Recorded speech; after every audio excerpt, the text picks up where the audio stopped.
Friends, G tips for happy life में आपका स्वागत है। आज मैं आपसे बात करने जा रही हूँ, बहुत ही एक आम समस्या है अर्थराइटिस। अर्थराइटिस का सीधा सा अर्थ है एक या अधिक जोड़ों में दर्द या जलन की समस्या। दर्द, सूजन और कठोरता इसके प्राथमिक लक्षण है, लेकिन सबसे ज्यादा परेशान करने वाला अर्थराइटिस है वो घुटने का। घुटने का अर्थराइटिस यानी गठिया से नियमित गतिविधियां जैसे चलना और सीढ़ियां चढ़ना बहुत मुश्किल हो जाता है। कई लोगों में तो अर्थराइटिस गंभीर विकलांगता का कारण भी बन सकता है। अगर आप इसकी शुरुआती लक्षणों को पहचान कर सजग नहीं होते हैं तो ये बहुत बड़ी समस्या का रूप धारण कर लेता है। दुनिया में इस बीमारी के लाखों मरीज हैं। गठिया पुराने वयस्कों के बीच विशेष रूप से आम है। हालांकि यह पूरी तरह से ठीक नहीं किया जा सकता है, लेकिन सही उपचार और रोग पहचानने के बाद दर्द और जकड़न को कम किया जा सकता है। मैं आपको बताने जा रही हूँ घुटने के अर्थराइटिस के बारे में 10 महत्वपूर्ण बातें। जानिए ये क्या है। सबसे पहली चीज है घुटने की कार्टिलेज का छीण हो जाना या कमजोर हो जाना। घुटने की कार्टिलेज के धीरे धीरे छीण होने से घुटने का गठिया बन जाता है। कार्टिलेज चिकना और फिसलन वाला पदार्थ है जो घुटने को आगे झुकाते और सीधा करते समय हड्डियों को कुशन की तरह और उसकी प्रोटेक्शन में जो काम आता है। जब कार्टिलेज पर असर के कारण घुटनों में फिसलन और कुशनिंग नहीं हो पाती है तो घुटने की हड्डियां आपस में रगड़ने लगती हैं और उस रगड़ के कारण जो है हमें बहुत दर्द होता है। यह घुटने को आसानी से हिलने डुलने की जो है वो भी प्रॉब्लम में आ जाते हैं। इससे घुटने में कठोरता, सूजन और दर्द पैदा होने लगता है और व्यक्ति बहुत परेशान हो जाता है उठने बैठने के समय या सीढ़ियां चढ़ने के समय।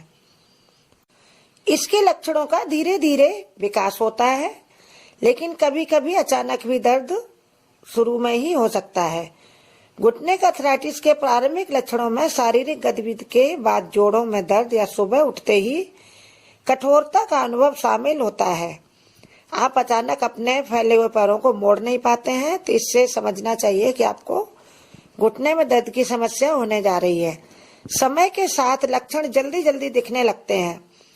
इसमें जो आराम से चलना, सीढ़ियां चढ़ना और यहाँ तक कि कुर्सी पर बैठना और उठना भी मुश्किल हो जाता है। कठोरता और घुटने की सूजन के अलावा ऑस्टियोआर्थराइटिस के अन्य लक्षणों में जोरदार गतिविधि के दौरान संयुक्त हड्डियों में कभी कभी चरमराहट या कुछ पिसने जैसी आवाज भी आती है। यह इसके शुरुआती लक्षण हो सकते हैं। इनको पहचानें और उनका निवारण का उपाय करें। नेक्स्ट थिंग है, शुरू में हम लोग इसको बहुत हल्के में लेते हैं, लेकिन इस समस्या से पूरा जीवन प्रभावित हो सकता है, क्योंकि शुरू में घुटने का अर्थराइटिस का हल्का रूप बहुत आम होता है, लेकिन कभी कभी एक गंभीर रूप भी धारण कर लेता है। ऐसा होने पर दैनिक कार्यों को करने में मुश्किलें आने लगती हैं।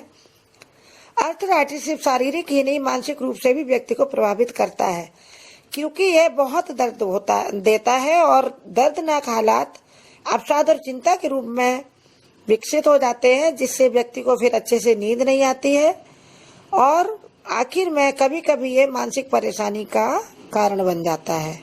नेक्स्ट सजेशन है, अगर आपको ये सब लक्षणों से पता चल जाता है कि आपको अर्थराइटिस की शिकायत हो चुकी है तो आप जितना जल्दी हो सके डॉक्टर से सलाह लें। कुछ घरेलू उपाय भी कर सकते हैं, जैसे गर्म और ठंडी पट्टी लगाना, दर्द निवारक कोई भी मलहम या क्रीम का उपयोग करना, जिससे थोड़ा सा उसमें हमें सपोर्ट मिल जाता है, और लचीली पट्टियां पहनना दर्द से राहत प्रदान करने में काफी कारगर सिद्ध होते हैं। प्रिकॉशन के तौर पर अगर वजन ज्यादा है तो वजन घटाने की कोशिश करें, हल्के फुल्के एक्सरसाइज करें। ये विकल्प हैं। डायरेक्ट जो है डॉक्टर की चिकित्सा लेने से पहले हर संभव कोशिश कर लें, क्योंकि वजन कम करने से घुटनों के जोड़ों में तनाव कम होता है, जिससे दर्द कम होने लगता है और कार्य क्षमता भी बढ़ने लगती है शरीर की, और साथ ही आपके घुटने की भी। अगर आप मोटापे के शिकार हैं तो वर्तमान वजन में सिर्फ 5% कम करने से भी घुटने के अर्थराइटिस के लक्षणों में बहुत सुधार देखा जा सकता है। हालांकि वजन कम करना आसान काम नहीं है, लेकिन बहुत सारे उपाय मैं भी आपको बता चुकी हूँ और भी वीडियो उपलब्ध हैं। जैसे अगर आपका जो है वर्तमान का वजन, उसमें थोड़ा सा भी वजन कम करने के लिए आप उसमें अपने वजन को सबसे पहले खान पान पे ध्यान रखें, क्या खा रहे हैं, उसमें ऑयली और मसालेदार चीजें ना हो और भरपूर नींद सोएं, तो इससे आपको काफी राहत मिलेगी। घुटनों के लचीलेपन को बढ़ाने के लिए आप कुछ विशिष्ट एक्सरसाइज कर सकते हैं।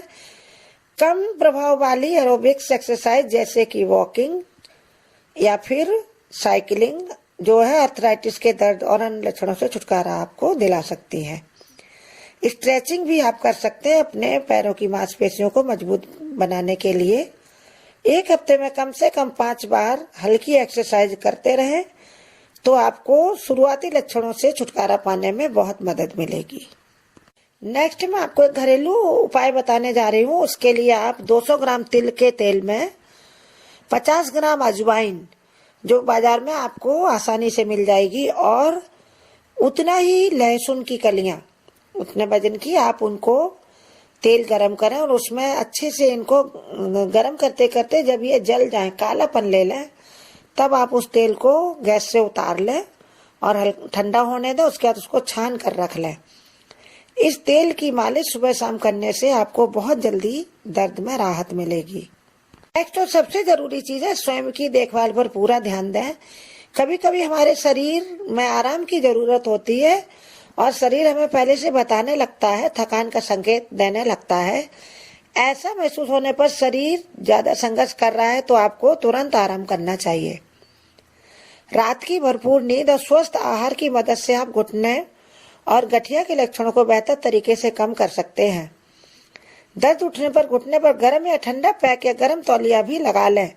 गुनगुने पानी से हर दिन स्नान करें, क्योंकि ठंडे पानी से नहाने से ये दर्द की समस्या और अधिक गंभीर रूप धारण कर सकती है और आपके घुटने की हड्डियां और ज्यादा जकड़ सकती हैं। इसलिए हल्का गुनगुना पानी से नहाने की आदत बनाएं और ये छोटे मोटे जो सावधानियां बताई गई हैं उनका उपयोग करें। इससे शुरुआती लक्षण अगर किसी को हैं तो तुरंत ही उनसे निजात पाई जा सकती है और अपने शरीर को और लंबे समय के लिए स्वस्थ रखकर उससे काम लिया जा सकता है। सबसे पहले अपने प्रति जागरूक बने, कहाँ क्या समस्या हो उसको शुरुआती दौर में ही अगर पहचान लिया जाए तो किसी भी समस्या को क्रॉनिक रूप लेने से बचाया जा सकता है। धन्यवाद दोस्तों। अगर आप सबको हमारे ये विचार पसंद आए हों तो हमारा वीडियो लाइक करें और हमारे चैनल को सब्सक्राइब करें।